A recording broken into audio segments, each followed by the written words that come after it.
The English East India Company's life began in 1600 and reached its peak between the aftermath of the Battle of Plassey and the early 1800s. During the 19th century, the power and influence of the company began to wane with the loss of monopolies and increasing regulatory frameworks. After the Indian Sepoy Mutiny in 1857, the company's rule over India was removed and subsequently liquidated in 1874. This documentary, produced by Brick Lane Circle, traces the life of the English East India Company from its beginning to the end by looking at a number of important highlights.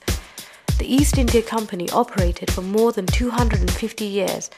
This video is divided into 6 parts, which look at the origin and importance of the company and its voyages to the East, the story of tea, how it came to Britain, and the Opium War, the company's trade with India, the Battle of Plassey in 23rd June 1757, and the British conquest of Bengal, causes and impacts of the Great Bengal Famine between 1769 and 1770, East India Docks, East India Dock Basin, and the East India Company legacy.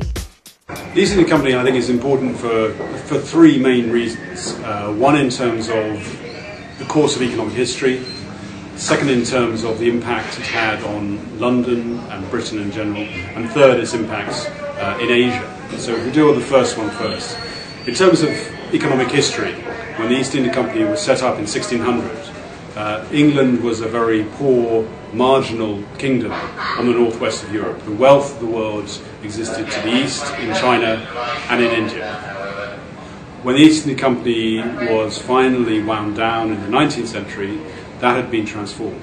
And the East India Company was one of the key agents that reversed the traditional flow of wealth from west to east, the flow of gold bullion and silver bullion from Europe to India and China. And it was the agent that was pivotal in reversing that flow of wealth. First in India through the conquest of Bengal, and second in China through the opium trade. So in terms of economic history, it plays a very, very important role in world history. Wealth that was generated from the company, which the company brought back from Asia, was then used to build some of the great mansions in the West End and also the country houses around England. So it had a huge impact on England, and the wealth that was brought back from Asia also, I think, had a powerful role in financing the Industrial Revolution. The journey from England to India was, of course, very long and also very dangerous. At the beginning of the company, in 1600, the first ships that went out took nearly 2.5 years to get from England to India and back. In the year 1600, a group of London merchants got together and set up a trading company to bring their own supplies of spice to the UK and break down the Dutch monopoly in the spice trade. In 1601, a mission was organised to send ships to the Spice Islands, situated in modern-day Indonesia. The expedition was led by Sir James Lancaster, who sailed from Woolwich for the East Indies with 500 men and a fleet of 5 ships, led by the flagship Red Dragon. They returned with a huge supply of pepper, and the company made a substantial profit. Tea was first popularized in Britain amongst the wealthy classes. The first order was placed for 100 pounds of Chinese tea. In England, the demand for tea boomed. By 1750, annual imports had reached almost £5 million. Having initially traded tea for silver, the English were concerned that too much silver was leaving their shores. They began to trade the highly addictive drug opium for tea. This led directly to the Opium Wars between Britain and China. Well, the first tea actually was quite late coming to England. I mean, it came into England later, I would say, than into Portugal or even Holland. But it came in the middle of the 17th century. Let's think about Sylhet and the connection with Sylhet. And I was really pleased to discover actually that the first ever discovery of Indian tea, or Assam tea, was in Assam, and later they're saying, Malni Chera in Sylhet district in 1857. And this is a commodity that's drunk the world over, and it was discovered in our back garden, effectively, or in our parents' back garden. One of the consequences of the company gaining control of Bengal in 1757 was it was able to take control of a number of monopolies that existed in Bengal, and one of them being opium. So some of the best opium in Asia was grown in Bihar, next to Bengal, and so the company cultivated this under monopoly. So the peasants would grow it, but the company controlled the price that it would sell. And this was largely then used within India, largely for medicinal purposes. It became a far more controversial contraband product with relation to China, because the company still had to find a way of how could it stop sending all the bullion, or silver bullion it's sending, to purchase tea. In India, the challenge of stopping sending bullion was solved through conquest, through the acquisition of Bengal. In China was far too big to conquer, so the company needed to find something which it could replace and substitute for bullion. In 1608, the East India Company established a trading post in Surat on the west coast of India. In 1614, an English ambassador called Sir Thomas Roe led a successful mission to the Mughal Emperor Jahangir to obtain trade concessions for the company's factory in Surat. English and Dutch competitions continued in the Spice Islands. In 1640, the East India Company built a trading centre in Madras called Fort St. George. By 1668, it had established factories in Goa, Chittagong, Bombay, Madras, and 3 small villages in the east of India called Sultanati, Govindapur and Kalikata, which was renamed Calcutta in 1690.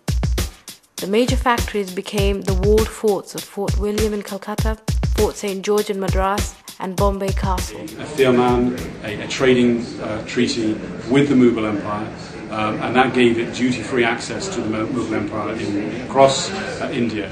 But the problem was the company wanted to go further than this and actually use this tax-free status to trade goods on the private account of the company's own merchants.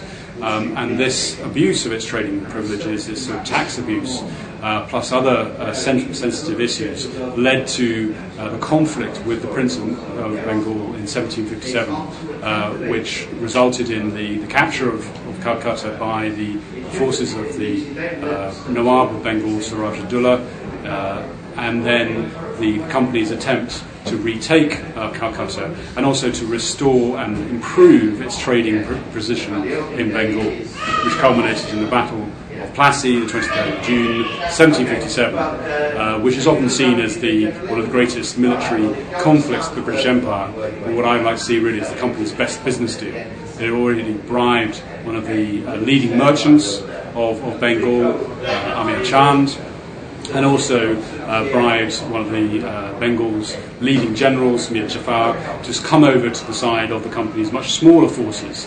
And through this essentially underhand activity, the company won the Battle of Plassey, and then very soon after managed to get its hands on the treasury of Bengal and ship down the gold and silver in about 100 boats from Murshidabad to Calcutta, and that created the huge windfall, the Plassey windfall, which both the company itself enjoyed, but also the leading merchants and soldiers who were involved in that, notably Robert Clive, who gained perhaps in our money today, 21st century values, gained about a 20 million windfall for his activities in Plassey.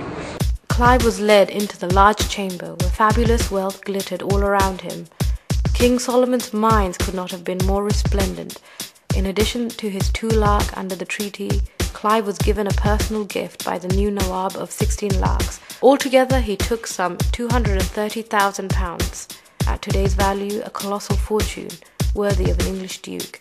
Within a couple of days, the first half payment to the British was loaded onto 75 boats, each carrying a lakh. This procession, bearing around £1 million altogether, perhaps the largest shipment of booty in history, set off in a large and colourful regatta of drums, music and flags, and was joined at Hughley by an impressive British naval escort. To those who watched, it must have seemed that the very wealth of Bengal was being taken down river. Altogether, by the end of his rule, Mir Jafar was to pay the British some £3 million or so, of which 5/6 went directly back to England. The money that Clive got from Bengal made him one of the richest men in Britain. He spent his money lavishly, buying and refurbishing properties and huge estates around the country.